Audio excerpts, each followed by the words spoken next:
পৃথিবী না জানুক আমি তো জানি আমি কি পাপ করেছি হায়। পৃথিবী না জানুক আমি তো জানি আমি কি পাপ করেছি হায়। আমার পাপের করলে বিচার বাঁচার আমার নাই উপায়। দয়াময় প্রভু মাফ করো আমায়, মাফ করো আমায়। সবাই পড়েন আমিন। আল্লাহ বলছেন, গোলাম তোমরা পৃথিবীর মানুষের কাছে প্রিয় হতে চাও, স্বামী তার স্ত্রীর কাছে প্রিয় হতে চায়, নেতা তার বড় নেতার কাছে প্রিয় হতে চায়, বন্ধু বন্ধুর কাছে প্রিয় হতে চায়। আল্লাহ বলছেন, গোলাম এই পৃথিবীর সব কিছুই ধোঁয়াশা, এগুলো হারিয়ে যায়, এগুলো ওয়ান টাইম, এগুলো থাকে না, এটা পৃথিবীতে নষ্ট হয়ে যায়। কথা বলেন ঠিক কিনা? আল্লাহ বলছেন, গোলাম তোমরা এই দুনিয়ার মহে পড়ে এই অযথা সময়গুলোকে নষ্ট করিও না। তোমরা আজ থেকে তোমরা যদি আমার প্রিয় হতে চাও তবে প্রতিযোগিতা করো, তোমরা কেমনে আমার কাছে প্রিয় হতে পারবা। আমরা সবাই আজকে জানবো আল্লাহর প্রিয় গোলাম কারা। আমরা জানার পরে সবাই আল্লাহর প্রিয় হবার জন্য এই কথাগুলোর প্রতি আমল করব ইনশাআল্লাহ। রব্বুল আলামিন বলেন, وسارعوا إلى مغفرة من ربكم وجنة عرضها السماوات والأرض أعدت للمتقين। রব্বুল আলামিন বলছেন, গোলাম তোমরা যদি আমার প্রিয় হতে চাও তাহলে দুনিয়ার সম্পদ কামানোর প্রতিযোগিতা করো না, দুনিয়ার ক্ষমতা কামাইয়ের প্রতিযোগিতা করিও না, এই মরিচিকা এই দুনিয়ার পেছনে সময়গুলো নষ্ট করিও না। তোমরা আজ থেকে প্রতিযোগিতা করবা। কিসের প্রতিযোগিতা করবেন? ইলা মাগফিরাতিম মির রাব্বিকুম। রব্বুল আলামিন বলছেন, গোলাম তোমরা প্রতিযোগিতা করো, তোমাদের রবের কাছ থেকে ক্ষমা নেওয়ার প্রতিযোগিতা করো। সুবহানাল্লাহ। আজ থেকে আমরা সবাই প্রতিযোগিতা করব কিসের? যুবক ভাইয়েরা প্রতিযোগিতা করবেন প্রেম করার। কথা কন না কা? আজকে যুবকরা প্রতিযোগিতা করে কে কার চাইতে বেশি নোংরামি করতে পারে। কথা বলেন। রব্বুল আলামিন বলছেন, যারা আমার প্রিয় গোলাম হবে তারা নোংরামি করে না, তারা অশ্লীল কাজগুলো করে না, তারা সব সময় প্রতিযোগিতা করে আমি রবের কাছ থেকে ক্ষমা নেওয়ার প্রতিযোগিতা করে। আজ থেকে আমরা প্রতিযোগিতা করব আল্লাহর কাছ থেকে ক্ষমা নেওয়ার। রাজি আছি না নাই? আমরা কেন রবের কাছ থেকে ক্ষমা চাইব? কারণ আমাদের গুনাহ আছে না নাই?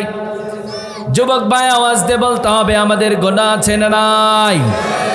আমরা এমন কোনো টাইম পাস করি না যেই টাইমের মধ্যে আমরা কোনো গুনাহ করি না। কথা বলেন।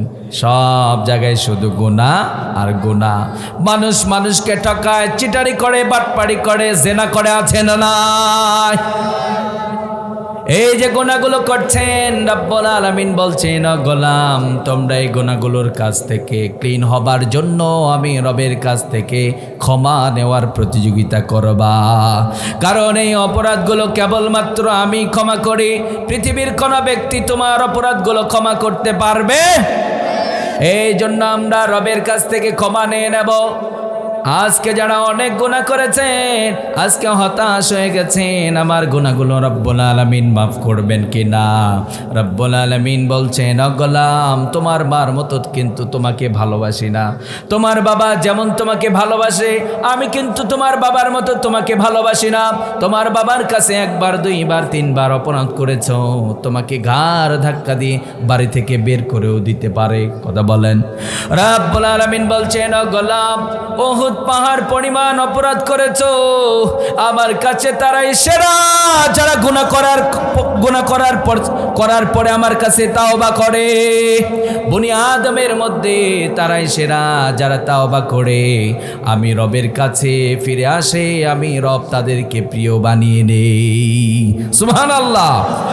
আল্লাহর কাছে তারাই সেরা যারা গুনাহ করার পরে বসে থাকে না, সাথে সাথে ক্ষমা নিয়ে নেয়। এই জন্য রব্বুল আলামিন বলছেন, গোলাম, অনেক গুনাহ করেছো, অনেক অপরাধ করেছো।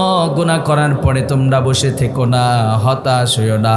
রব্বুল আলামিন বলেন, ইয়া আইয়ুহাল্লাযীনা আমানু তুবু ইলাল্লাহি তাওবাতান নাসুহা। রব্বুল আলামিন বলছেন, হে বিশ্বাসীরা, তোমরা যারা নিজের নফসের উপরে অনেক জুলুম করেছো, অনেক অত্যাচার করেছো, তাওবা করো। তাওবার মতো যখন তাওবা হয়ে যাবে, তোদের জীবনের সমস্ত গুনাহগুলো আমি মাফ করে দেব। সুবহানাল্লাহ। আজ থেকে প্রতিযোগিতা হবে, রবের কাছ থেকে আমরা ক্ষমা নিয়ে নেব। রাজি আছি না নাই? মা, আপনারা যারা আলোচনা শুনছেন, অনেক গুনাহ করে ফেলেছেন, বসে থাকলে চলবে না, রবের কাছ থেকে ক্ষমা নিয়ে নেব। আপনি আমি অপরাধগুলো করছি, অনেক যুবক ভাই আছে, অনেক বোন আছে, এমন বেপরোয়া হয়ে গেছে, এমনভাবে অপরাধ করে মনে করে কেউ জানে না। আপনারা বলুন তো, আমাদের অপরাধগুলো জানেন একজন, তিনি কে? পৃথিবী না জানুক আমি তো জানি, আমি কি পাপ করেছি হায়। পৃথিবী না জানুক আমি তো জানি, আমি কি পাপ করেছি হায়। আমার পাপের করলে বিচার, বাঁচার আমার নাই উপায়। দয়াময় প্রভু মাফ করো আমায়, মাফ করো আমায়। সবাই পড়েন আমিন। আল্লাহ যেন আমাদের অপরাধগুলো মাফ করে দেন, কারণ আমাদের সব ধরনের অপরাধ আল্লাহর কাছ থেকে মাফ চাইলে আল্লাহ মাফ করে দেন। সুবহানাল্লাহ। তবে সব গুনাহ মাফ করলেও বান্দার হক কিন্তু আল্লাহ ছেড়ে দেবেন না। কি করবেন না? আপনি মানুষকে ঠকিয়েছেন, মানুষকে মেরে ফেলেছেন, একজনকে কষ্ট দিয়েছেন, আপনি গীবত করেছেন, পিছনে পিছনে মানুষের কাছে তাকে হেয় প্রতিপন্ন করবার জন্য তার অপরাধগুলো বলে বেরিয়েছেন। আপনি যতক্ষণ পর্যন্ত তার কাছ থেকে ক্ষমা না নেবেন, আল্লাহ আপনাকে মাফ করবে না। অপরাধ করেছেন, বান্দার হক বান্দাকে ফিরিয়ে দিয়ে আল্লাহর কাছে তাওবা করলে আল্লাহ মাফ করে দেবে। তাহলে আমরা যারা বান্দার হক নষ্ট করেছি, বান্দার হককে বান্দার কাছে ফিরিয়ে দিয়ে আল্লাহর কাছে মাফ চেয়ে আল্লাহর কাছ থেকে ক্ষমা নেব। রাজি আছি না নাই? রাজি আছি না নাই? আল্লাহ কবুল করুন, আমিন পড়েন। তাহলে রব্বুল আলামিন বললেন, যারা আমার প্রিয় গোলাম হবে তাদের প্রথম কাজ হবে ওয়াসারিউ ইলা মাগফিরাতিম মির রাব্বিকুম, তারা আমি রবের কাছে ক্ষমা নেওয়ার প্রতিযোগিতা করবে। আজ থেকে আমরা প্রতিযোগিতা করব, রবের কাছ থেকে ক্ষমা নেব। রাজি আছি না নাই? দ্বিতীয় নাম্বার, রব্বুল আলামিন বলছেন ওয়া জান্নাতিন আরদুহাস সামাওয়াতু ওয়াল আরদ। রব্বুল আলামিন বলছেন, ও গোলাম, তোমরা দৌড়াও, তোমরা প্রতিযোগিতা করো, তোমার রবের জান্নাতের দিকে তোমরা প্রতিযোগিতা করো। সুবহানাল্লাহ। আমরা সবাই জান্নাত চাই কি চাই না? কি আপনারা কি ঘুমাচ্ছেন নাকি? কিছু বুঝলাম না গো, কিছু বুঝলাম না। আর কি খারাপ লাগতেছে নাকি? বলে দেই, প্রধান মেহমান চলে আসো, চলবে কিছুক্ষণ। এই যে পিছনের ভাইয়েরা সামনে গ্যাপ রেখে পিছনে বসেছেন, আপনারা বলুন, আজকে এখানে এই মাটি এই মুহূর্তে এই টাইমে যদি যাত্রা হতো, অবস্থা কি হতো এখানে বলেন? হ্যাঁ, মুসলমান যদি যাত্রায় সিরিয়াল দেয়, পিটন তো খাওয়া লাগবেই। কথা কন না কা? আপনারা বলেন, আপনাকে আমাকে সৃষ্টি করেছেন কে? আপনার রব আপনাকে সৃষ্টি করেছেন। আপনার রব যা তা করার অধিকার দেয় নাই। আল্লাহর কিতাবকে বাদ দিয়ে আপনি যাত্রায় বসবেন, পিটন খাবেন না, এটা কখনো হতেই পারে না। এটা আল্লাহর ফায়সালা।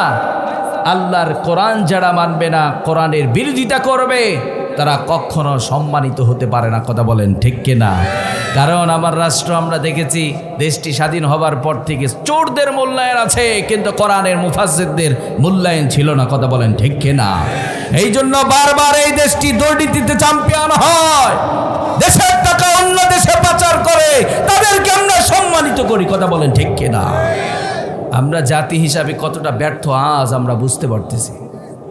এটা একটা স্বাধীন দেশ, অথচ রাস্তাঘাটে বের হলে বড্ড ভয় লাগে। কখন যে কে মেরে ফেলে, কখন যে গায়েব হয়ে যায়, কখন যে গুম হয়ে যায়, এটা স্বাধীন দেশ, এটা ভাবাই যায় না। কথা বলেন।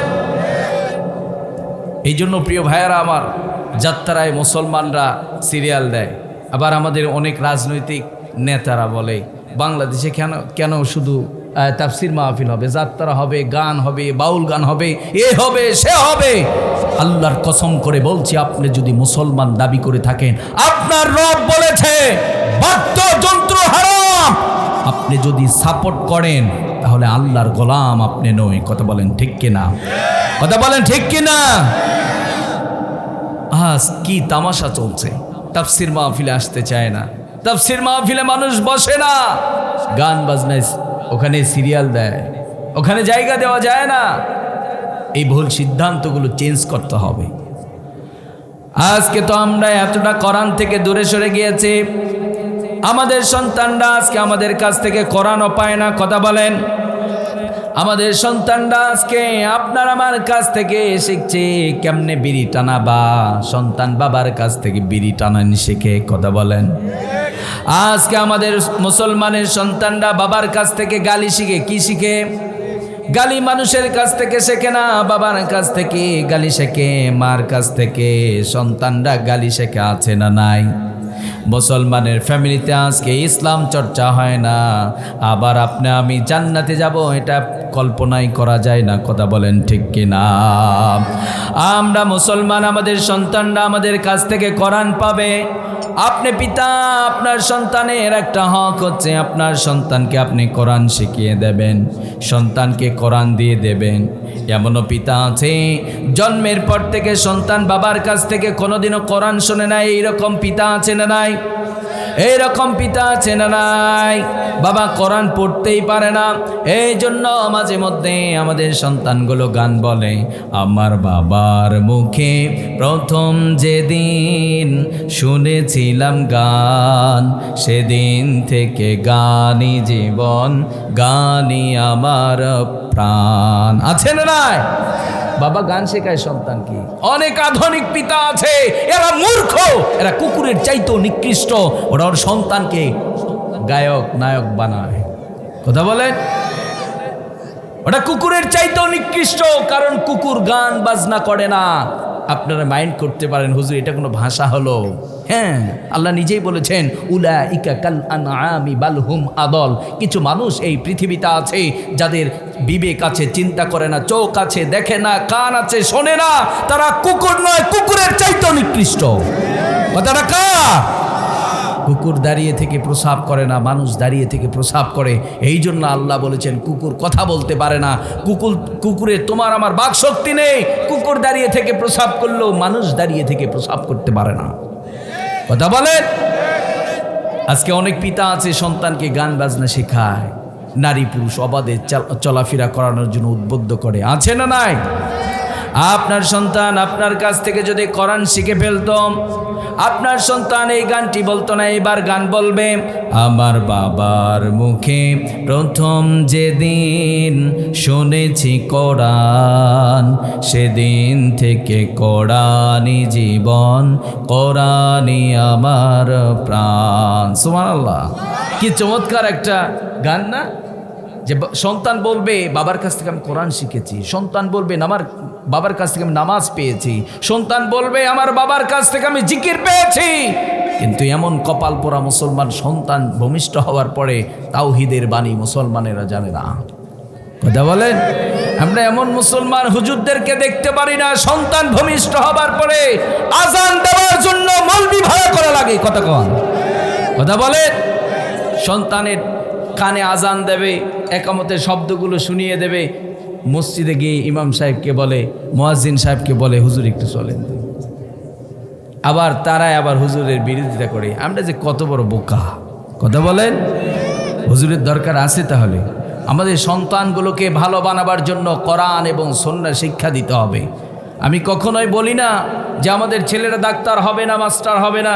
যেই সময় ডাক্তার নামে ডাকাতের সংখ্যাই বেশি, ঠিক ওই সময় কোরআন এবং সুন্নাহ ঢুকিয়ে দিয়ে সঠিক আদর্শবান একজন ডাক্তার আমার সমাজে অনেক বেশি প্রয়োজন। কথা বলেন ঠিক কিনা?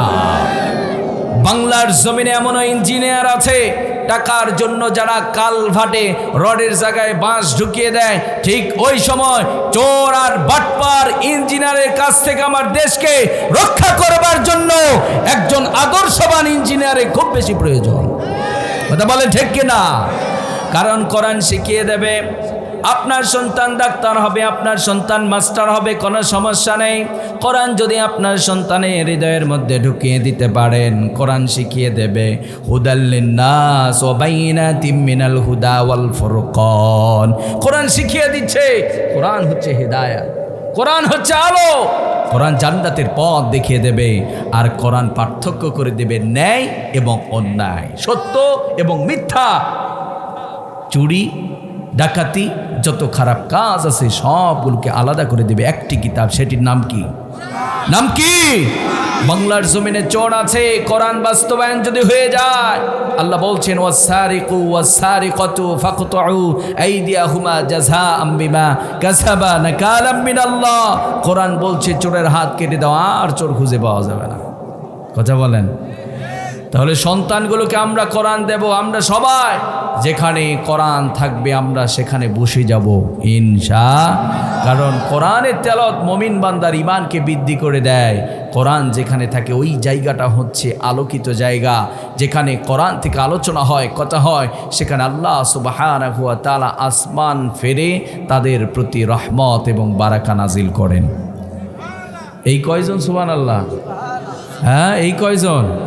আজকে যে কি পাকে পড়ছি গো, আমি নিজেও বুঝতেছি না কিছু আর কি। হ্যাঁ, কথা কয় না কা? লিল্লাহে তাকবীর, লিল্লাহে তাকবীর।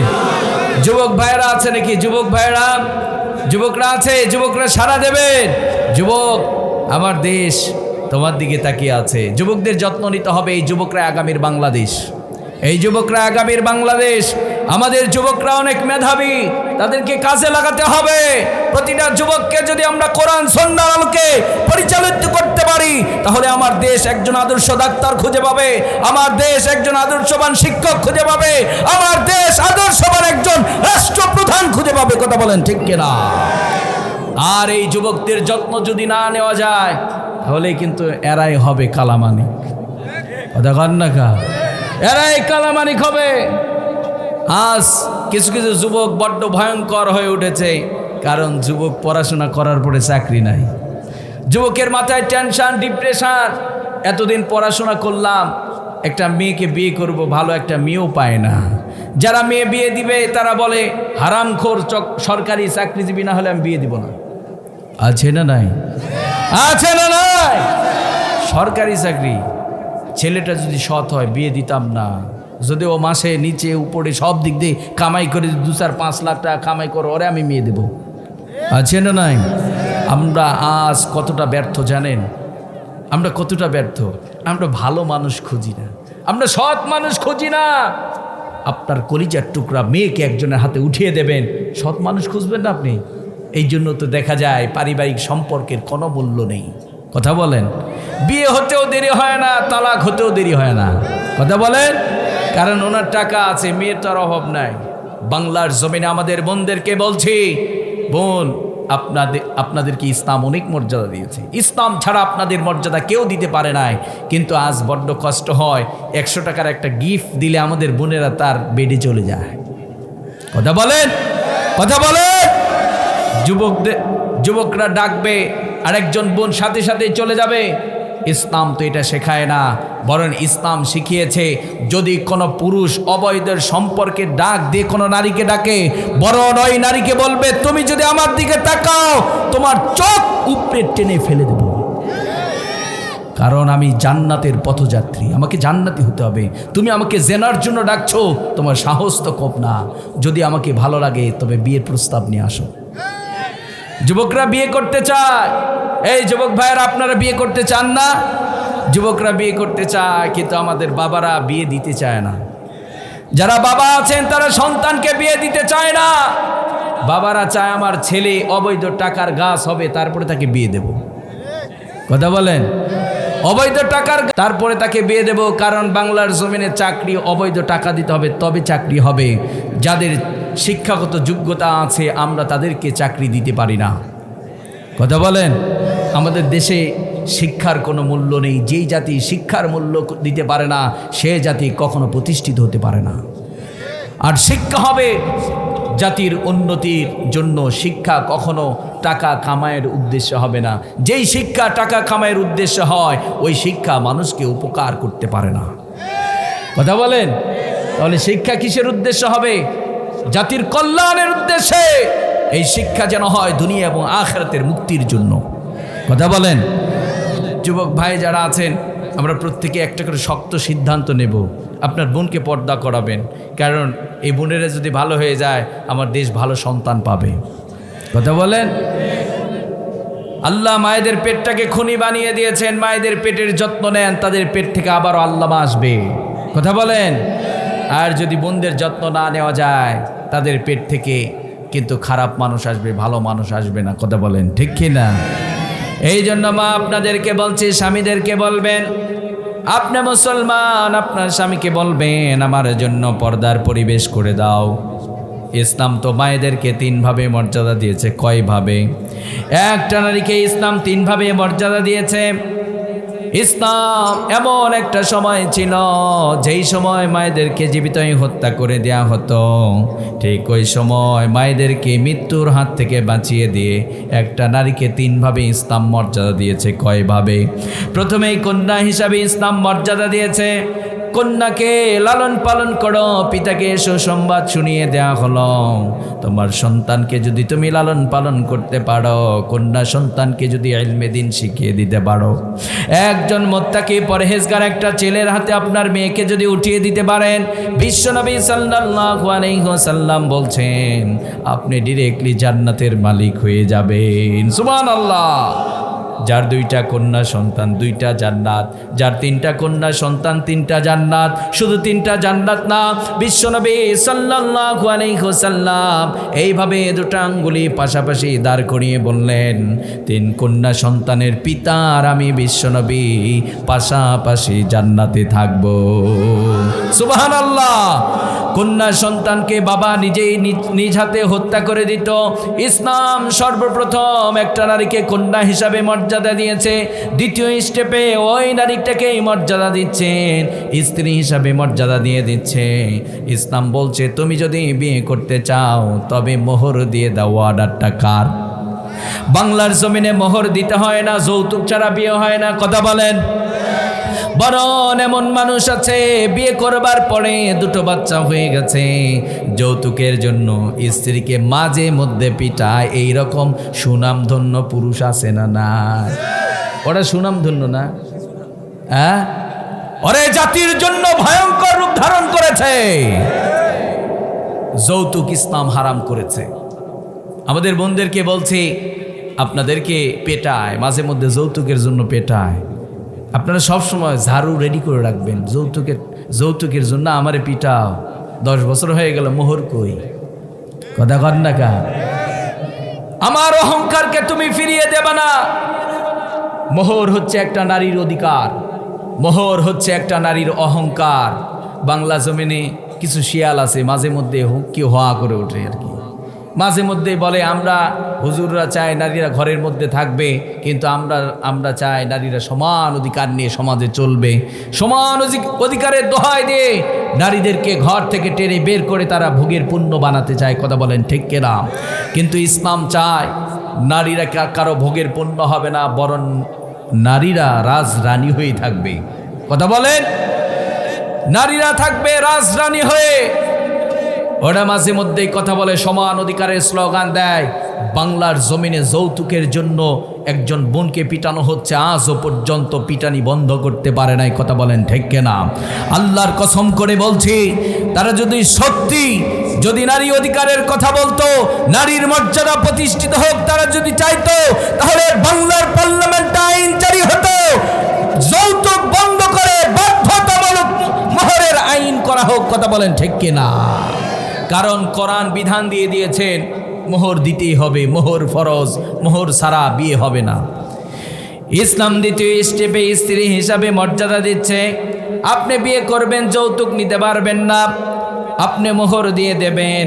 দ্বিতীয় স্টেপে স্ত্রী হিসাবে মর্যাদা দিয়ে দিল, ওই নারীটাকে ইসলাম এইবার তৃতীয় স্টেপে রব্বুল আলামিন মায়ের মর্যাদা দিয়ে দিল। সুবহানাল্লাহ। প্রথমে কন্যা, দ্বিতীয় স্টেপে স্ত্রী। ওই মেয়েটি যখন বৃদ্ধ হয়ে যাবে মা হিসাবে এমন মর্যাদা দিচ্ছে, আপনি যদি মনে করেন বৃদ্ধ হয়ে গেছে ওনার আর কি দাম আছে, ইসলাম বলছে ওনার এই পরিমাণ দাম, উনি যদি খুশি হয় আল্লাহ খুশি। বিশ্বনবী সাল্লাল্লাহু আলাইহি ওয়াসাল্লাম বলছেন আল জান্নাতু তাহতা কদামিল উম্মাহাত। বিশ্বনবী সাল্লাল্লাহু আলাইহি ওয়াসাল্লাম বলছেন, ও আমার উম্মতেরা, মাজারে কবরে গরু দিয়ে জান্নাত পাওয়া যাবে না। তোমরা যদি জান্নাত পেতে চাও তোমার মায়ের পায়ের নিচে তোমার জান্নাত আছে। মায়ের খেদমত করো, মাকে সন্তুষ্ট করো, মা যদি খুশি হয়ে যায় রব্বুল আলামিন তোকে জান্নাতের মালিক বানিয়ে দেবে। সুবহানাল্লাহ। ও গো মা তুমি এই ধরনের শ্রেষ্ঠ নেয়ামত, তোমারই পদ তলে রয়েছে জান্নাত। ও গো মা তুমি এই ধরনের শ্রেষ্ঠ নেয়ামত, তোমারই পদ তলে রয়েছে জান্নাত। সুবহানাল্লাহ। একটা নারী তৃতীয় স্টেপে এমন মর্যাদা আল্লাহ দিয়ে দিলেন, তার সাথে খারাপ আচরণ করলে জান্নাতই পাবে না তুমি। وَقَضَى رَبُّكَ أَلَّا تَعْبُدُوا إِلَّا إِيَّاهُ وَبِالْوَالِدَيْنِ إِحْسَانًا। রবের গোলামের পরে মা বাবার সাথে সুন্দর ব্যবহার, ইহসান করার অর্ডার করেছেন যিনি, তিনি কে? যুবক ভাইদেরকে বলছি, যারা পিতামাতার সাথে খারাপ আচরণ করেন, একটা বার কি চিন্তা করেছেন বাবা তো তিনি, যিনি নিজের শখের ভিটামাটি বিক্রি করে আপনাকে প্রবাসে পাঠিয়ে আপনাকে টাকাওয়ালা বানিয়েছে। কথা বলেন। এই পৃথিবীতে অনেক ভাই আছে, ভাইয়ের ভালো সহ্য করতে পারে না, ভাইয়ের উন্নতি কামনা করতে পারে না, কিন্তু ওই যে বাবাটা ভ্যান চালায় নিজের নামটাও সিগনেচার করতে পারে না, ওই মূর্খ বাবাটাই তো আপনাকে বড় ডাক্তার বানিয়েছে, ওই মূর্খ বাবাটাই তো আপনাকে মাস্টার বানিয়েছে। বাবা চাইলে আপনাকে বাবার মতো ভ্যান চালক বানাইতে পারতো কি পারতো না? ওই বাবাকে আপনি কষ্ট দেবেন, পৃথিবীর মানুষ সহ্য করতে পারে কিন্তু আমার রব সহ্য করে না। কথা বলে। মা তো উনি, মা তো তাকেই বলা হয় যিনি আপনার জন্মের পরে অনেক সন্তান আছে, ছোট্ট সন্তানকে রেখে পিতা আজীবনের জন্য পৃথিবী থেকে বিদায় নিয়েছে। ছোট্ট বাচ্চা, মা চাইলে অন্য জায়গায় বিবাহ বসতে পারতেন, কিন্তু মা বিয়ে বসে না। মা চিন্তা করে আমি যদি এখন অন্য জায়গায় বিয়ে করি তাহলে আমার সন্তানের ভবিষ্যৎ হবে কি। এমন নজির আছে, মা মানুষের বাড়িতে ভিক্ষা করে সন্তানকে ডাক্তার বানিয়েছে। কথা বলেন। ওই মার বাবাকে যারা কষ্ট দেবেন, আল্লাহর কসম করে বলছি জান্নাত অন্তত কপালে জুটবে না। আমরা যেন পিতামাতার সাথে ভালো আচরণ করি, রাজি আছি না নাই? মায়েদেরকে বলছি, মা ইসলাম আপনাদের মর্যাদা দিয়েছে, ইসলাম ছাড়া আপনাদের মর্যাদা পৃথিবীর কোনো ধর্ম দিতে পারে নাই। এই জন্য আপনাদেরকে বলবো ইসলাম মেনেই চলতে হবে। আপনারা নিয়মিত কোরআন পড়বেন, নামাজ পড়বেন, আপনারা পর্দা করে চলবেন।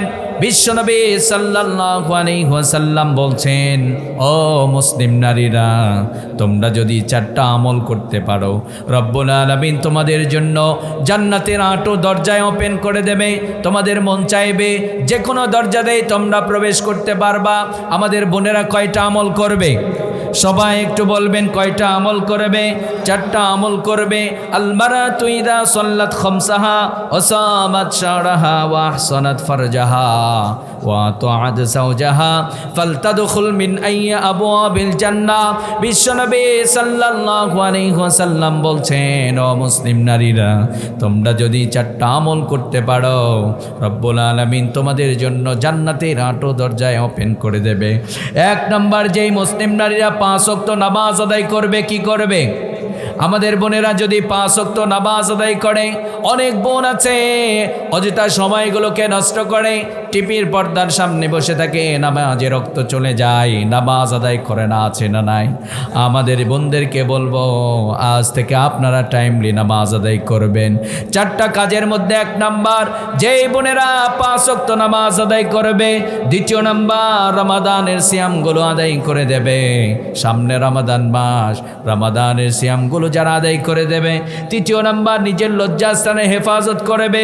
চতুর্থ নাম্বার স্বামীর আনুগত্য করবে। এই চারটা কাজ যেই নারীরা করবে ফালতাদুখুল মিন আইয়ি আবওয়াবিল জান্নাহ। বিশ্বনবী সাল্লাল্লাহু আলাইহি ওয়াসাল্লাম বলছেন, ও মুসলিম নারীরা, এই চারটা আমল যদি তোমরা করতে পারো, রব্বুল আলামিন জান্নাতের আটো দরজায় ওপেন করে দেবে।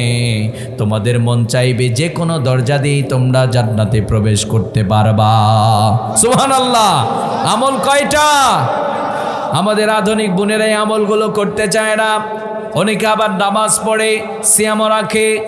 তৃতীয় নাম্বার নিজের লজ্জাস্থানে হেফাজত করে না। এইরকম নারী বাংলার জমিনে আছে না নাই? আমাদের বোনদের ইজ্জত আব্রু আজকে টাকার কাছে হেরে গিয়েছে। কিন্তু পৃথিবীর সব কিছু দিয়ে একটা নারীর সতীত্রকে কেনা যাবে না। কথা বলেন ঠিক ঠিক কিনা? কারণ একটা নারীর সম্পদই হচ্ছে তার সতীত্র। আজ টাকার কারণে, টাকার জন্য আমাদের বোনেরা নিজের ইজ্জত আব্রুকে বিলায়। যেই নারীরা নিজের লজ্জাস্থানে হেফাজত করবে, আল্লাহ হাবিব সাল্লাল্লাহু আলাইহি ওয়াসাল্লাম বলছেন আল্লাহ তাদের জন্য জান্নাতে 8 দরজা ওপেন করে দেবে। তাহলে আমাদের বোনের যেন লজ্জাস্থানে হেফাজত করে। এটা এত সস্তা নয়। মুসলিম নারীদের সম্মান আছে। এই জন্য পারিবারিক শিক্ষা দেবেন, কোরআন এবং সুন্নাহ ঢুকিয়ে দেবেন, জীবন দেবে। একটা নারী নিজের লজ্জাস্থান যেটাই সেটা ইউজ করবে না। কথা বলেন ঠিক কিনা? এই কাজটি কম করতে চায়। চতুর্থ নাম্বার আরেকটি কাজ, সেটি হলো আমাদের বোনেরা আজকাল স্বামীর আনুগত্য করতে চায় না। কি করতে চায় না? অনেক স্ত্রী আছে স্বামীর উপরে কর্তৃত্ব করতে চায়। ওই বোন চায় আমার স্বামী যেন আমার কথা মতো চলে। অনেক শাশুড়িও আছে বলে, দেখছো আমার জামাইটা খুব ভালো, লক্ষ্মী জামাই, আমার মেয়ের কথা মতো চলে। আমার মেয়ে যদি ওকে কান ধরে উঠবস করে তাই শোনে। এটা কিয়ামতের আলামত। এটা কিসের আলামত? কিয়ামতের আগে নারীরা পুরুষের উপরে কর্তৃত্ব করবে। অথচ আল্লাহ পুরুষদেরকে বাড়ির কর্তা বানিয়ে দিয়েছেন। পুরুষরা কাজ করবে, কামাই করবে, পুরুষরা বাড়ি চালাবে, কারণ উনি হলো বাড়ির প্রেসিডেন্ট। কথা বলেন ঠিক কিনা? কিন্তু আজকে দেখা যায় মাঝে মধ্যে অনেক বোন আছে লাঠিলে স্বামীরেও দৌড়ানি দেয়।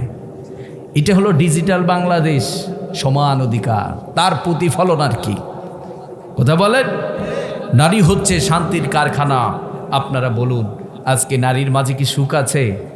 না, অশান্তির কারখানা হয়ে গেছে। তার মূল কারণ হচ্ছে আমাদের বোনেরা কোরআন এবং সুন্নাহ জানে না।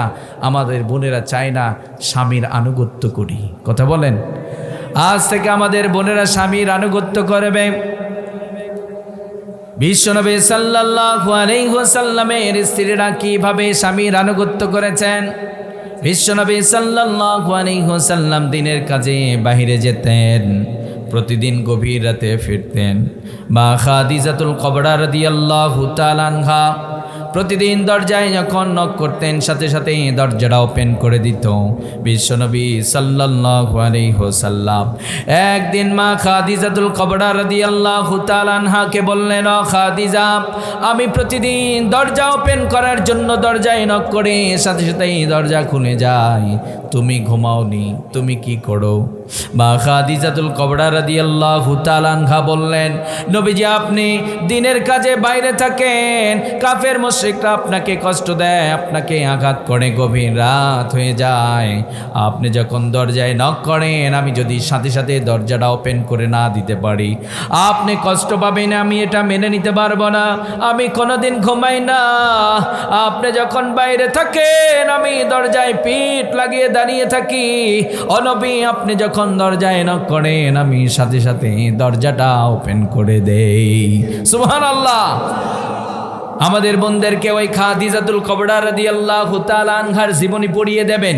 স্বামীরাই পারে তাদের স্ত্রীদেরকে ভালো বানাতে। বাড়িতে মুসলিম মনীষী নারীদের জীবনীগুলো আনবেন, তাদেরকে পড়াবেন, তারা পড়বে, শিখবে, স্বপ্ন লালন করবে, আমিও তাদের মতো স্বামীকে খেদমত করব। কিন্তু বাড়িতে গিয়ে দেখবেন যত নষ্টামি সব বাড়িতে আছে, কোরআন এবং সুন্নাহ নেই। কথা বলেন ঠিক কিনা? কথা বলেন ঠিক কিনা?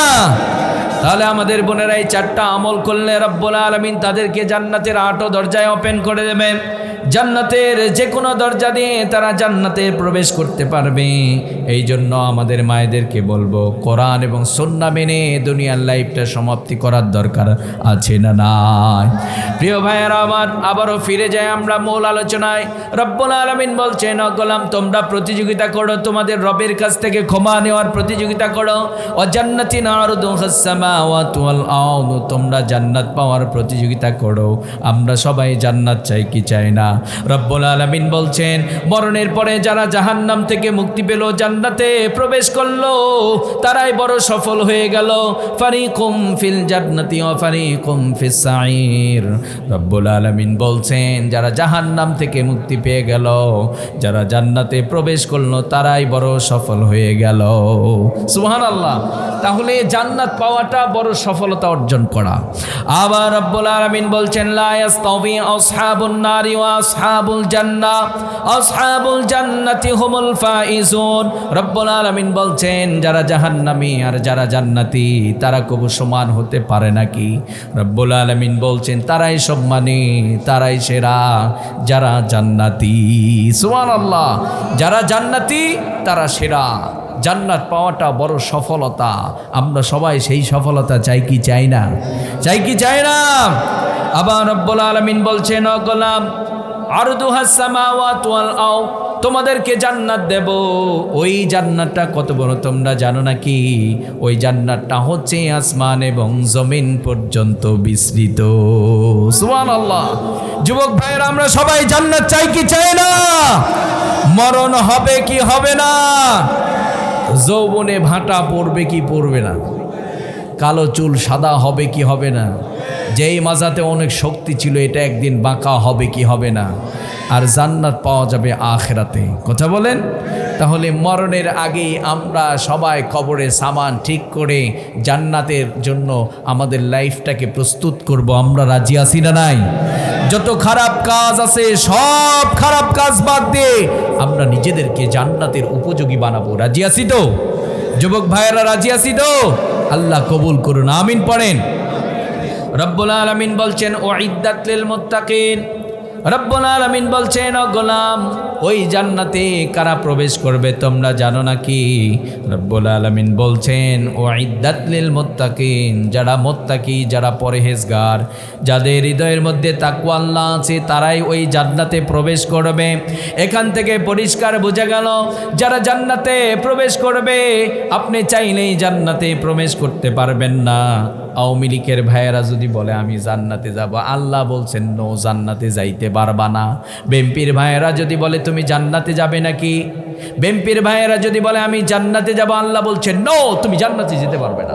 আমি হুজুর যদি বলি আমি জান্নাতে যাব, রব্বুল আলামিন বলছেন নো, তুমি জান্নাতে যেতে পারবা না। আমি যখন জান্নাতের দাবি করব, রব্বুল আলামিন ভেরিফাই করে দেখবে, তুমি যদি মুত্তাকি হও তুমি জান্নাতে যাবা। সুবহানাল্লাহ। আওয়ামী লীগের ভাইয়েরা যদি মুত্তাকি হয় তারা জান্নাতে যাবে। বিএনপির ভাইয়েরা যদি মুত্তাকি হয় তারা জান্নাতে যাবে। জান্নাতে কারা যাবে? উইদ্দাত লিল মুত্তাকিন, যারা মুত্তাকি তারা জান্নাতে যায়। তাহলে যে কোনো দলের মানুষ জান্নাতে যাবে না, আবার যে কোনো দলের মানুষই যদি মুত্তাকি হয় সে জান্নাতে যাবে। সুবহানাল্লাহ। আপনি ক্ষমতায় থাকলেই জান্নাতে যেতে পারবেন না, আপনি বিরোধী দল হলেই জান্নাতে যেতে পারবেন না, আপনি হুজুর হলেই জান্নাতে যেতে পারবেন না। আপনি যদি মুত্তাকি হন, আল্লাহ বলছে তোকে এলাও করলাম, আয় তুই জান্নাতে আয়। সুবহানাল্লাহ কয় না গো? একদম মানে আজকে মাথা নষ্ট হয়ে গেছে আমার, কি যে শ্রোতা পাইছি আজকে আর কি। তাহলে মুত্তাকি জান্নাতে যাবে, যে কোনো দলের যদি মুত্তাকি হয় সে জান্নাতে যাবে। এখন প্রশ্ন হতে পারে, যারা মুত্তাকি হয় তারা কি মানুষ মারে? কথা বলবেন। যারা মুত্তাকি হয় তারা কি চুরি করে? যারা মুত্তাকি হয় তারা কি আয়না ঘর বানিয়ে মানুষকে খুন করে, পেটের নাড়ি ভুঁড়ি বের করে সমুদ্রের মধ্যে তলিয়ে দেয়? এটা খুনিদের কাজ, মুত্তাকির কাজ না। কথা বলবেন। আপনারা বলুন, এই অপরাধগুলো বাংলার জমিনে হয়েছে কি হয় নাই? হয়েছে কি হয় নাই? আমরা ইতিপূর্বে দেখেছি বাংলার জমিনে কোরআনের মুফাসসিরদের দাম ছিল না।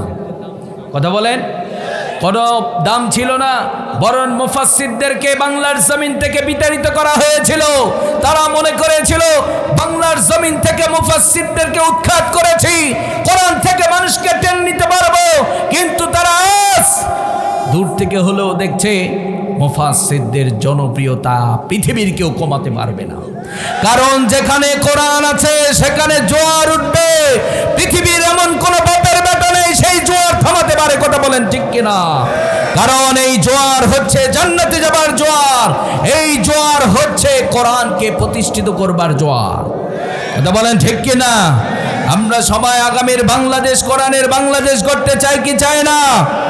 একদল মানুষ চাইবে, তারা বিভিন্নভাবে তাদের মতবাদকে প্রতিষ্ঠিত করবার জন্য আমরা নিজের বুকে তাদের রক্ত ঢেলে দিয়ে বাংলার জমিনে কোরআন বাস্তবায়ন করেই ছাড়বো। রাজি আছি না নাই? রাজি আছি না নাই? আল্লাহ কবুল করুন, সবাই পড়েন আমিন। আমরা কারো বিরুদ্ধে নই। বিএনপি আমার ভাই, আওয়ামী লীগ আমার ভাই, জামাত আমার ভাই। তবে যারা কোরআন এবং সুন্নাহর বিরুদ্ধে তাদের সাথে কোনো আপোষ নেই। কথা বলেন ঠিক কিনা? কারণ ওরা আল্লাহর বিরুদ্ধে। কথা বলেন। তাহলে মুসলমান কোরআনের বিরোধিতা করতে পারে না, বরং কোরআনকে তারা গ্রহণ করবে। কোরআন যা বলে দিয়েছে তারা মাথা নত করে সেটা মেনে নেবে। কথা বলেন ঠিক কিনা? কথা বলেন ঠিক কিনা? তাহলে মুত্তাকি জান্নাতে যাবে। মুত্তাকি কারা? মুত্তাকি তারাই, মুত্তাকি যেখানেই অবস্থান করবে চতুর্দিকে গুনাহ থাকবে, চুরি থাকবে, বাটপাড়ি থাকবে, জেনা থাকবে, কিন্তু একটা গুনাহও সেই মুত্তাকিকে স্পর্শ করতে পারবে না। সে হচ্ছে মুত্তাকি। সে হচ্ছে কি? মুত্তাকি। আর তার হৃদয়ের মধ্যে সব সময় তাকওয়া আল্লাহ থাকে, আল্লাহর ভয় থাকে। তারা পুলিশকে ভয় করে না, চুরি করবে আল্লাহকে ভয় করে তারা চুরি করে না। পুলিশের ভয়ে যে চুরি করবে না এটা না, ওরা আল্লাহর আদালতকে ভয় করে তারা চুরি করে না। কথা বলেন ঠিক কিনা? কারণ এই পৃথিবীতে তো আমরা দেখেছি চোরকেও পুলিশ অনেক সময় সিলট মারে। কথা বলেন। খুনি দেশ থেকে পালায়, পুলিশরা জানতেও পারে না, আবার জানে ওরাই পালিয়ে দেয়। কথা কয় না কা? মাঝে মধ্যে হুজুরদেরকে বলে, হুজুর গাড়িতে কিছু আসে নাকি? গেছিলেন কোথায়? বললাম মাহফিলে। গাড়িতে কিছু আসে নাকি? এখনো বলে আমাদেরকে, হুজুর গাড়িতে আর কি থাকবে? গাড়িতে কি আছে? গাড়িতে কি থাকবে? আর টাকা চোররা খুব আরামে পালায়, আমাদের পুলিশের ভাইয়েরা নানার বাড়িতে নাকে তেল দিয়ে ঘুমায়। কথা কর না কা? এটা কি দেশের বিরুদ্ধে কথা বললাম? দেশের বিরুদ্ধে? এটা জনগণের পক্ষের কথা। এটা যদি কাউকে ভালো না লাগে তাহলে বুঝতে হবে ও দেশের টাকা এখনো চুরি করতে চায়। কথা বলেন। কারণ আমাদের দেশ নিয়ে ভাবার অধিকার আছে। ইঞ্চি ইঞ্চি মাটিতে প্রতিটি মানুষের সমান অধিকার আছে। এই জন্য আমরা দেশের প্রেম আমাদের হৃদয়ের মধ্যে থাকবে। তাহলে মুত্তাকি যারা হয় তারা জান্নাতে যায়। মুত্তাকি যারা হয় তাদেরকে গুনাহ স্পর্শ করতে পারে না, তারা হচ্ছে মুত্তাকি। রব্বুল আলামিন বললেন, ও গোলাম, মুত্তাকি যারা হবে তারা জান্নাতে যাবে। মুত্তাকির আবার তিনটি বৈশিষ্ট্যের বর্ণনা নিচের আয়াতের মধ্যে রব্বুল আলামিন বলে দিয়েছেন। রব্বুল আলামিন কোরআনটাকে এত সুন্দর করে সাজিয়েছেন, যেখানে মুমিন বান্দার কথা বলেছেন, পরের আয়াতে মুমিন বান্দার গুণাবলী দিয়েছেন। কথা বলেন। রব্বুল আলামিন এখানেও বলছেন যারা মুত্তাকি হবে তারা জান্নাতে যাবে। তারপরে রব্বুল আলামিন বলছেন যারা মুত্তাকি হবে তাদের তিনটি বৈশিষ্ট্য থাকবে। কয়টি বৈশিষ্ট্য? তিনটা বৈশিষ্ট্য যাদের মধ্যে থাকবে তারাই মুত্তাকি হবে। রব্বুল আলামিন বলছেন, আল্লাযীনা ইউনফিকুনা ফিস সাররাই ওয়াদ দাররাই ওয়াল কাযিমিনাল গায়জ ওয়াল আফিনা আনিন নাস। রব্বুল আলামিন বলছেন আল্লাযীনা ইউনফিকুনা ফিস সাররাই ওয়াদ দাররাই। রব্বুল আলামিন বলছে যারা মুত্তাকি হবে তাদের প্রথম বৈশিষ্ট্য থাকবে তারা সুখে এবং দুঃখে দান করে। কি করে? আপনারা কি রাগ করেছেন নাকি? আপনারা একটু কথা বলবেন না? আমি কিন্তু একটা সাবজেক্ট বলে দিয়েছিলাম, স্মরণ আছে কি? কি সাবজেক্ট? আল্লাহর প্রিয় বান্দা যারা হবে তাদের পরিচয়। লাস্টে আমি ফিনিশিং দেবো আল্লাহর প্রিয় বান্দা কারা, আল্লাহ নিজেই বলে দিবেন আবার যে এই কাজগুলো যারা করেছে আল্লাহু ইউহিব্বুল মুহসিনিন, আমি তাদেরকে প্যার করি, আমি তাদেরকে ভালোবাসি। সুবহানাল্লাহ। চমৎকার কথা না? তাহলে আমি কিন্তু সাবজেক্টের উপর আয়াত পড়ে পড়ে কথা বলছি, আমি এলোমেলো আলোচনা করছি না, কিন্তু আমি কিন্তু ঘটনা ভিত্তিক আলোচনা করতে পারতাম। কোরআনে থাক বা না থাক, অনেক বক্তারা করে, আমিও করতে পারতাম। কিছুক্ষণ কান্দে গুন্দে একদম অবস্থা খারাপ আর কি। পরে হুজুর যে একটা ওয়াজ করছে, ও কি করছে ও শ্রোতা নিজেই জানে না। কথা কন না কা? অন্তত আমার শ্রোতারা বলবে, নওগাঁ থেকে আবু রায়হান আবরার হুজুর এসেছিলেন, একটা সাবজেক্ট বলেছেন, ওই সাবজেক্টের উপর অগাছল হলেও অন্তত কিছু কথা বলেছেন। বুঝতে পেরেছেন তো ভাইজান? এই যে যারা ফাঁকে বসে আছেন, এই গ্যাপগুলো পূরণ করলে কি কোনো সমস্যা হবে? হ্যাঁ, আমার হাতে সময় কম, তাছাড়া আমি শ্রোতাদেরকে আজকে একটু গোছায় নিতে পারতাম। সময় কম তো, 10টায় আমার আলোচনা শেষ হবে, তাই না ভাইজান? 10টায় আমার আলোচনা শেষ হয়ে যাবে, এই জন্য আমি সময় পাচ্ছি না। যারা এলোমেলো অবস্থায় আছেন, আমি বলছি নিজ দায়িত্বে একটু গ্যাপগুলো পূরণ করে বসবেন। তাহলে যারা মোত্তাকি হয় তারা সুখে এবং দুঃখে দান করে। সম্পদ দিয়েছেন কে? সম্পদ দিয়েছেন কে? আল্লাহ দেওয়া সম্পদ। আল্লাহ রাস্তায় আমরা সুখে এবং দুঃখে দান করব। রাজি আছি না নাই? আমরা সুখে এবং দুঃখে যদি দান করতে পারি, তাহলে আপনি আমি মোত্তাকি হতে পারব। আমাদেরকে যদি দানের কথা বলা হয়, আমরা বিরক্ত হয়ে যাই, আমরা মাহফিল থেকে উঠে দৌড় দেই। কথা বলেন। অনেকে আবার মনে করে এটা দান তো হুজুরদের কথা, এটা আল্লাহর কথা নয়। আল্লাহ বলছেন মুত্তাকি জান্নাতে যাবে, যারা মুত্তাকি হবে তারা সুখে দুঃখে দান করে। আবার রব্বুল আলামিন অন্যত্র জায়গায় বলছেন, ও গোলাম, তোমরা যখন দান করবা কোনটা দেবা? আল্লাহর রাস্তা কোনটা? মাদ্রাসায় দান করেছেন, কোরআনের প্রতিষ্ঠান, ওটা আল্লাহর রাস্তা। কথা বলেন। একজন মানুষ চিকিৎসা নিতে পারছে না, তার জন্য আপনি দান করলেন, ওটা আল্লাহর রাস্তা। গরিব মিসকিনদেরকে দিলেন, ওটা আল্লাহর রাস্তা। আমরা যখন দান করি, কোনটা দান করি? আল্লাহ বলছেন, ও গোলাম, পৃথিবীর মানুষের কাছে প্রিয় হবার জন্য প্রিয়টা দিয়ে দিলাম। দুনিয়ার মানুষের ভালোবাসা অর্জন করবার জন্য, তোমার অফিসার ঘুষ খায়, ঘুষখোর অফিসারকে খুশি করবার জন্য সবসময় তোমার প্রিয় বস্তুটা দাও। কথা বলেন। রব্বুল আলামিন বলছেন, ও গোলাম, আমার প্রিয় হবা, প্রিয় বস্তু আমার জন্য দান করতে হবে। যেমন সাইয়েদানা হযরতে ইব্রাহিম আলাইহিস সালাতু ওয়াস সালাম নিজের প্রিয় বস্তু রব্বুল আলামিনের জন্য ইনভেস্ট করেছেন। অন্তরটা যখন দেখেছেন, রব্বুল আলামিন দেখলেন ইব্রাহিম নিজের সন্তানকে কুরবানি করবে। রব্বুল আলামিন বললেন, ও ইব্রাহিম, তোমার সন্তানের দরকার নেই, তুমি যে আমার প্রেমিক, তোমার হৃদয়টা যে আমার জন্য, আমি বুঝতে পেরেছি, আমি তোমাকে আমার প্রেমিক বানিয়ে নিলাম। সুবহানাল্লাহ। প্রিয়টা দিলে মানুষের কাছে প্রিয় হওয়া যায়। রব্বুল আলামিন বলছেন, ও গোলাম, তোমরা যখন দান করবা, তোমাদের প্রিয় বস্তুটা আমার জন্য দান করবা। রব্বুল আলামিন বলছেন, লান তানালুল বিররা হাত্তা তুনফিকু মিম্মা তুহিব্বুন। রব্বুল আলামিন বলছেন, ও গোলাম, তোমরা যখন দান করবা, সব চাইতে প্রিয় বস্তুটা আমার জন্য দেবা, যাতে করে আমার প্রিয় হতে পারো। আমরা যারা যখন দান করব আল্লাহর জন্য, আমাদের লাইফের প্রিয় বস্তুটা দান করব। রাজি আছি না নাই? সবাই রাজি আছি না নাই? হুজুর বললে দান করবেন, তাছাড়া দান করবেন না এমনটি না। দানের ওয়াটা আল্লাহই করলেন। আল্লাহ বলছেন, আল্লাযীনা ইনফিকুনা ফিস সাররাই ওয়াদ দাররাই, যারা মুত্তাকি হয় তারা সুখে এবং দুঃখে দান করে। আমরা মুত্তাকি, আমরা জান্নাতে যাব, আমরা আজ থেকে সুখে এবং দুঃখে দান করব। রাজি আছি না নাই? সাহাবায়ে কেরামদেরকে দানের কথা বলা হলে তারা প্রতিযোগিতা শুরু করে দিত। কিছু ছিল না, ড্রেস ছিল না, কিন্তু একজন ভাই চেয়েছে, একটা আছে, ওটাই দিয়ে দিত। কারণ ওনাদের টার্গেট হচ্ছে দুনিয়ার শান শৌকত নয়, ওনাদের টার্গেট হচ্ছে মরণের পরে জান্নাতে যাওয়া লাগবে আমার। কথা বলেন। কিন্তু আমাদের টার্গেট হচ্ছে এই মরা দুনিয়ার পিছনে ছুটতে হবে আমাকে, দুনিয়া অর্জন করতে হবে আমাকে। কিন্তু এই স্বার্থপর দুনিয়া যত টাকায় অর্জন করেন না কেন, থাকতে পারবেন না।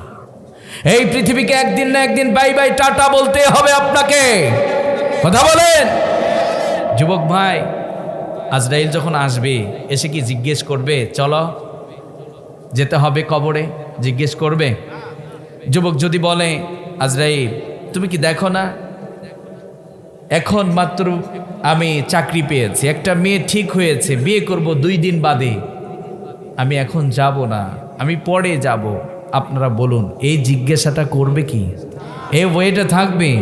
আপনি জানতেই পারবেন না, শুধু আপনি জানেন মরণ হয়, মরণ হবেই হবেই হবে। কথা বলেন। কুল্লু নাফসিন যায়িকাতুল মাউত, প্রতিটা প্রাণীর মৃত্যু হবেই। আপনি আমি সবাই জানি মরণ একদিন আসবেই, তবে কবে আসবে কখন আসবে কারো জানা নেই। কথা বলেন, তাহলে যাওয়াই লাগবে। দুনিয়ার সব কিছুতে আল্লাহর সন্তুষ্টি অর্জন করে যদি কবরে যেতে পারি তাহলে আপনি সফল। কথা বলেন, তাহলে আমরা আজ থেকে সুখে দুঃখে দান করব, হুজুর চাইলে দান করব, তাছাড়া দান করব না। বিষয়টি এমন নয় আপনি বিয়ে করেছেন, আপনার স্ত্রীকে আপনি কিছু টাকা দিয়ে দেবেন, বলবেন সুযোগ হইলে মাঝে মধ্যে তুমি দান করবা। জুমাবারে আপনার সন্তানের হাতে 50 টাকার একটা নোট দিয়ে দেবেন, আপনার সন্তান যেন মসজিদে দান করে, এই দানের অভ্যাস গড়ে তুলবেন। দেখবেন রব্বুল আলামিন আপনার ফ্যামিলিকে সকল প্রকার বালা মুসিবত থেকে ক্লিন করে দেবে। as-সাদকা তারাদ্দুল বালা। আল্লাহর হাবিব সাল্লাল্লাহু আলাইহি ওয়াসাল্লাম বলছেন, as-সাদকা তারাদ্দুল বালা। যারা দান সাদকা করে তাদেরকে রব্বুল আলামিন সকল প্রকার বালা মুসিবত থেকে বাঁচিয়ে দেয়। সুবহানাল্লাহ। সুস্থতা দিতে পারেন কে? এমনও মানুষ আছে পৃথিবীর সকল ডাক্তার শেষ, একদম নিরাশ হয়ে বাড়িতে চলে আসে। অনেক সময় আল্লাহর কাছে চেয়েছে, আল্লাহ সন্তুষ্ট হয়েছে, আবার সুস্থ হয়ে গেছে। আর সেটা নাই, ডাক্তার ফেরত দিয়েছে কিন্তু সুস্থ হয়ে গেছে। পারেন কে? ক্ষমতা কার? ক্ষমতা কার?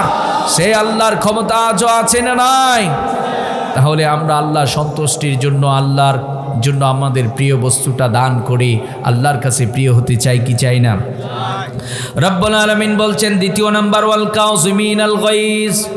রব্বুল আলামিন বলছেন যারা আমার প্রিয় গোলাম হবে, যারা মুত্তাকি হবে, তাদের দ্বিতীয় নাম্বার বৈশিষ্ট্য হচ্ছে তারা মুত্তাকি।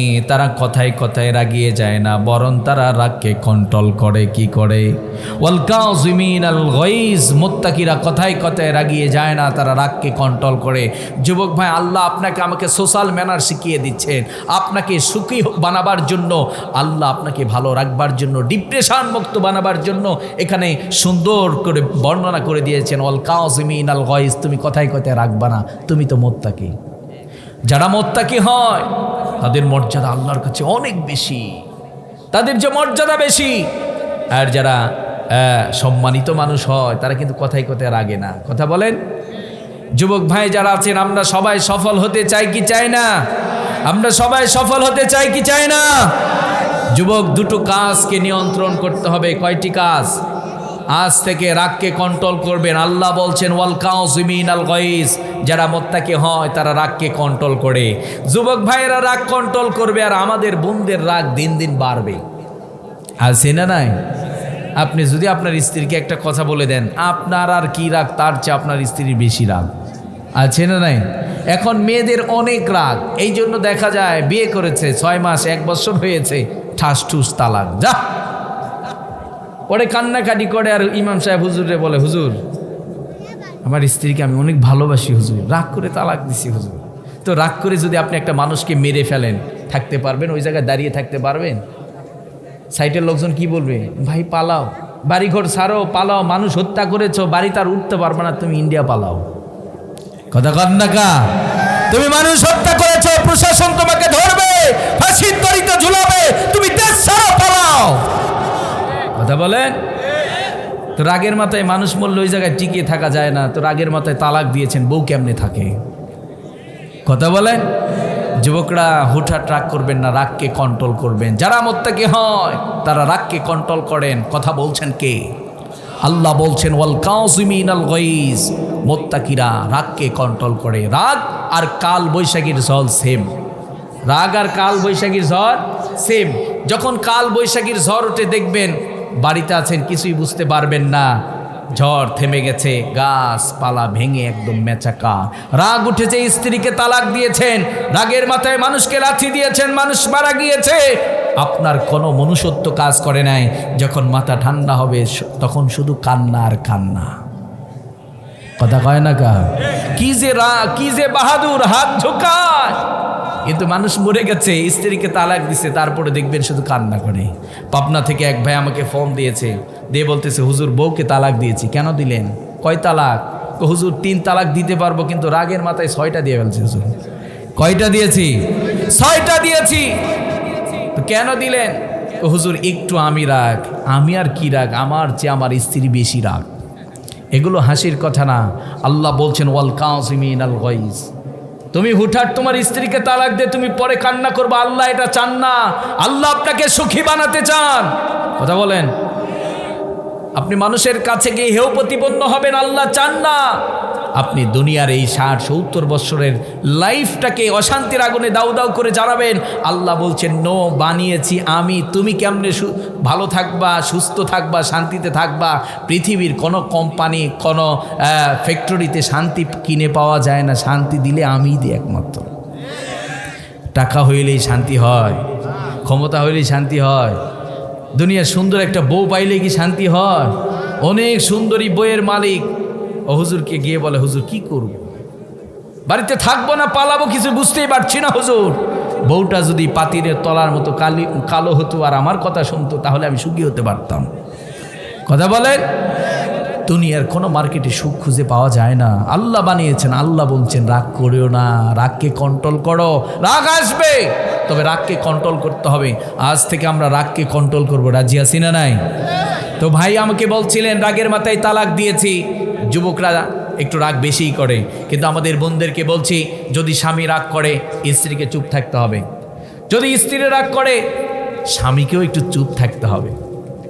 আমরাও একটু চুপ থাকবো। রাজি আছি না নাই? তাহলে যারা মুত্তাকি হয় তারা রাগকে কন্ট্রোল করে। মুত্তাকি যারা হবে হুটহাট রাগ করতে পারে না। যারা হুটহাট রাগ করে তারা মানুষের কাছে হেয় প্রতিপন্ন হয়ে যায়। কথা বলেন ঠিক কিনা? যুবক ভাইরা, আজ থেকে আমরা হুটহাট রাগ করব না, রাগকে কন্ট্রোল করব। দ্বিতীয় নাম্বার, আমরা বেশি কথা বলবো না। কথা বলবো হিসাব করে কথা বলবেন, হয় দুনিয়ার লাভ না হলে আখিরাতের লাভ। এই দুটা চিন্তা করে কথা বলবেন। যারা বেশি কথা বলে আপনাকে ওজন করে ফেলবে। আপনি কত নম্বর? কথা বলেন। আপনার ভিতরে কি আছে? অনেক সময় দেখবেন সালিশি হয়, বিচার হয়। অনেক মানুষ আছে বকবক করে অনেক কিছু বলে, কিন্তু একজন মানুষ চুপ করে আছে। উনি দুটো বলেছে, ওই দুটোর উপর রায় হয়ে গেছে। উনি ভারী মানুষ, উনি শিক্ষিত মানুষ, উনি বেশি কথা বলে না, কাজের কাজ দুটো কথাই হয়ে যায়। যুবক ভাইয়েরা, আমরা কি মানুষের কাছে হেয় হতে চাই? আল্লাহ চান না। এই জন্য আমরা কথাও কম বলবো। কথা এমন একটা জিনিস, আপনি কথা বলেছেন, এই কথার কারণে জবাবদিহিতা করা লাগতে পারে, আপনাকে জেল হাজতেও যাওয়া লাগতে পারে। এই জন্য কথা যদি জবান থেকে বের হয়ে যায়, এই কথার কাছে আপনি জিম্মি। আপনি মিথ্যা বলেছেন, আল্লাহর কাছে জিম্মি। আল্লাহর আদালতে আপনাকে হিসাব দিতে হবে। কথা বলেন। আপনি একজন মানুষকে মিথ্যা অপবাদ দিয়েছেন, অথবা একজনকে খুন করেছে আপনি বলেছেন, আপনাকেও কিন্তু ধরা হবে। কথা বলেন। তাহলে কথার কাছে আপনি জিম্মি থাকবেন কেন? বরং কথা যখন বলতেই হবে, তাহলে কথা বলতে হবে হিসাব করে, প্রয়োজনীয় কথা বলতে হবে। কথা যেন আপনার কাছে জিম্মি থাকে, কথার কাছে যেন আপনি জিম্মি না হন। কথা বলেন। তাহলে আপনি বিপদে পড়বেন না। আল্লাহর হাবিব সাল্লাল্লাহু আলাইহি ওয়াসাল্লাম তিনি নিজেও বলেছেন মান সমাতা নাজা, যে চুপ থাকে সে নাজাত পেয়ে যায়। সুবহানাল্লাহ। রব্বুল আলামিন বললেন ওয়াল কাযিমিনাল গাইজ, যারা মুত্তাকি হবে তারা রাগকে কন্ট্রোল করবে। মা আপনাদেরকে বলছি, আমরা আজ থেকে রাগকে কন্ট্রোল করব। রাগ আসবে, কিন্তু রাগকে কন্ট্রোল করতে হবে। রাগের মাথায় কিছু করে ফেলবেন, আপনি পরে কান্না করবেন। কথা বলেন। রব্বুল আলামিন বলছেন তৃতীয় নাম্বার, ওয়াল আফিনা আনিন নাস। রব্বুল আলামিন বলছেন যারা মুত্তাকি হবে তারা মানুষকে ক্ষমা করে দেয়। সুবহানাল্লাহ। যারা মুত্তাকি হয় তারা মানুষকে ক্ষমা করে দেয়। রব্বুল আলামিন আগে রাগের কথা বলেছেন, পরে ক্ষমার কথা বলেছেন। কেন? কারণ এখন এখানে চারজন গন্ডগোল করতে পারে, মারামারি হতে পারে। এখন তো রাগ থেমে গেছে, ঠিক আছে, একজন বলেছে তুমি রাগ করিও না, থামো, রাগ থেমে গেছে, কিন্তু ওই যে একটা আঘাত করেছে, ওই যে প্রতিশোধের আগুনটা যেন ভিতরে না থাকে। এই জন্য আল্লাহ বলেছেন ওয়াল আফিনা আনিন নাস, তুমি মানুষকে ক্ষমা করে দাও। কারণ ভিতরে যদি প্রতিশোধের আগুন ভিতরে থাকে, তুমি খাইতে পারবা না, ঘুমাতে পারবা না, সব সময় প্রতিশোধ দেওয়ার টেনশন। তুমি প্রতিশোধের আগুনে তুমি নিজেই দাউ দাউ করে পুড়ে ছাই হয়ে যাবা। কথা বলেন ঠিক কিনা?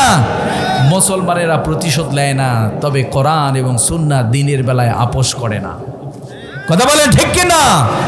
তাহলে যুবক ভাইয়েরা, আমরা আজ থেকে মানুষকে ক্ষমা করে দেব। বউ তরকারির মধ্যে একটু লবণ বেশি দিয়েছে, আপনি ক্ষমা করে দেবেন, রাজি আছি তো? অনেক সময় দেখে একটু লবণ বেশি হয়েছে, একে কোনো কথা নেই, মার শুরু করে, আছে না নাই? ক্ষমা করে দেবেন। বিশ্বনবী সাল্লাল্লাহু আলাইহি ওয়াসাল্লাম মানুষকে ক্ষমা করে দিতেন। আল্লাহর হাবিব সাল্লাল্লাহু আলাইহি ওয়াসাল্লাম একদিন রাস্তায় হাঁটছেন, কয়েকজন সাহাবী বিশ্বনবী সাল্লাল্লাহু আলাইহি ওয়াসাল্লামের সাথে আছেন। পেছন থেকে একজন মূর্খ বেদুইন গ্রাম্য আল্লাহর হাবিব সাল্লাল্লাহু আলাইহি ওয়াসাল্লামের কাঁধের মধ্যে এমন একটা ধারালো চাদর ছিল, কিছু চাদর আছে না সুতোগুলো ধারালো, টান দিলে কেটে যায়, দাগ কেটে যায়। ওই মূর্খগ্রাম্য ব্যক্তিটি বিশ্বনবী সাল্লাল্লাহু আলাইহি ওয়াসাল্লামের গলার চাদরটাকে এমন হাসকা টান দিয়েছে, বিশ্বনবীর গলার মধ্যে দাগ কেটে গেছে। আপনার আমার প্রিয় নবী বিশ্বনবী সাল্লাল্লাহু আলাইহি ওয়াসাল্লাম পিছনে ঘুরে তাকালেন, সাথে সাথে একটা মুচকি হাসি দিয়ে দিলেন। সাথে সাথে কি করলেন? মুচকি একটা হাসি দিয়ে দিলেন। জিজ্ঞেস করলেন, কি সমস্যা বলো, টান দিয়েছো কেন? তিনি বললেন, কয়েকদিন যাবৎ খেতে পারি না, খাবার নেই, বাইতুল মাল থেকে আমাকে কিছু দেন। আল্লাহ হাবিব সাল্লাল্লাহু আলাইহি ওয়াসাল্লাম সাহাবায়ে কেরামদেরকে বললেন, তাকে কিছু দিয়ে দাও, বাইতুল মাল থেকে কিছু খাবার দিয়ে দাও। আচ্ছা আমি একটু ভাবি তো, আমি ওই জায়গাতে হলে কি করতাম? ঘুরে আগে দুসেরটা লাগাই দিতাম, আগে গোটা কথা লাগাই দিতাম, তারপরে কথা বলেন ঠিক কিনা? কিন্তু আল্লাহ হাবিব সাল্লাল্লাহু আলাইহি ওয়াসাল্লাম মানুষকে ক্ষমা করে দিতেন। আজ থেকে আমরাও মানুষকে ক্ষমা করে দেব, রাজি আছি না নাই? আল্লাহ হাবিব সাল্লাল্লাহু আলাইহি ওয়াসাল্লাম একজন সাহাবীকে 3 বার বলেছেন সে জান্নাতি। কয়বার? সাহাবায়ে কেরামরা দেখলেন যে আল্লাহ হাবিব সাল্লাল্লাহু আলাইহি ওয়াসাল্লাম তাকে জান্নাতি বলেছেন। কি আমল করেন তিনি? কোন আমলের কারণে তিনি জান্নাতি? একজন আনসারী সাহাবী তার বাড়িতে গিয়ে তাকে বললেন যে, ভাই আমার বাবার সাথে একটু ঝামেলা হয়েছে, আপনার বাড়িতে আমি একটু মেহমান হতে চাই, আপনি কি আশ্রয় দেবেন? আমাকে মেহমান হিসেবে কবুল করবেন? তিনি বললেন, আহলান সাহলান ও মারহাবান বিকুম, আসেন, আপনি আমার বাড়িতে মেহমান হবেন। 3 দিন থেকেছে, কিন্তু উনিও নামাজ পড়ে, ওই সাহাবিও নামাজ পড়ে, আমরাও নামাজ পড়ি, ওই সাহাবি কোরআন পড়ে, আমরাও কোরআন পড়ি, কিন্তু নতুন কোনো আমল খুঁজে পাওয়া যায় না। 3 দিন পরে তাকে জিজ্ঞেস করলেন, আমি তো আমার বাবার সাথে কোনো সমস্যা হয় নাই, তবে আল্লাহর হাবিব সাল্লাল্লাহু আলাইহি ওয়াসাল্লাম আপনাকে জান্নাতি বলেছেন, কোন আমলের কারণে? এটা ভেরিফাই করার জন্য এসেছি আমি। ওই সাহাবি বললেন, তোমরা যা করো আমিও তাই করি, তবে প্রতিদিন একটা আমল বেশি করি আমি। কয়টা আমল? একটা আমল। রাত যখন হয়ে যায়, এশার সালাত আদায় হয়ে গেছে, খাবার খেয়ে ডিরেক্টলি ঘুমাতাম না, বিছানার মধ্যে বসে যেতাম। বসার পরে আল্লাহ সুবহানাহু ওয়া তাআলাকে সাক্ষ্য রেখে বলতাম, আল্লাহ সারাদিন চলাফেরা করতে গিয়ে বিজনেস, কৃষি, যেখানে যার সাথে যত ঝামেলা হয়েছে, আমাকে কষ্ট দিয়েছে, আমাকে আঘাত দিয়েছে, আমি মানুষ, আমার হৃদয়ের মধ্যে কষ্ট লাগে। আল্লাহ আপনাকে সাক্ষী রেখে বললাম, ওরা আমারই কষ্ট দিয়েছে, আল্লাহ আপনি সাক্ষ্য থাকেন, আমি সবাইরে মাফ করে দিলাম। আমি সবাইরে কি করে দিলাম? আমি সবাইরে মাফ করে দিলাম। এই কথাটা বলার সাথে সাথে আমার মনে হয় আমার হৃদয়ের মধ্য থেকে বিশাল একটা পাথর বের হয়ে গেছে। সুবহানাল্লাহ। আমি একদম আত্মতৃপ্ত একটা হৃদয় নিয়ে ঘুমাতে যাই, আবার ফ্রেশ সুন্দর একটা ঘুম হয়ে যায়, কারো প্রতি কোনো অভিযোগ থাকে না। আমি যখন এই কথা বলে ঘুমাতে যাই, আল্লাহর হাবিব সাল্লাল্লাহু আলাইহি ওয়াসাল্লাম পরবর্তীতে বললেন, এই আমলটি করবার জন্য ওই সাহাবীকে জান্নাতি বলেছেন। ঠিক আছে, চুপ থাকেন, সুবহানাল্লাহ কইলে তো গুনাহ হবে আর কি। একটু মমতাজের গান বেশি বেশি বলবেন, তাহলে সওয়াব হবে অনেক। কপাল পোড়া মুসলমান, পিটানি আরও আছে, পিটানি আরও কি আছে? কপাল পোড়া মুসলমান কোরআন পারে না, কিন্তু যত নোংরামি জঘন্যপনা সব পারে এরা। কথা বলেন। আমরা 90% মুসলমানের দেশে মুসলমান কোরআন পারে না। বাংলার জমিনে এখনো অনেক ফ্যামিলি আছে যেই ফ্যামিলির অধিকাংশ ফ্যামিলি সহি করে কোরআন পড়তে পারে না। কথা বলেন ঠিক কিনা? আছে না নাই? ভালো কথা শুনলে সুবহানাল্লাহ পড়তে হয়। সুবহানাল্লাহ পড়েছেন আপনি, আল্লাহর পবিত্রতা বর্ণনা করেছেন। কপাল পোড়া মুসলমান আল্লাহর পবিত্রতা বলতে পারে না, কিন্তু ওই দুর্নীতিবাজ নেতার বিরুদ্ধে স্লোগান দেয়, ওর পিছনে পিছনে বলে আমার নেতার চরিত্র ফুলের মতো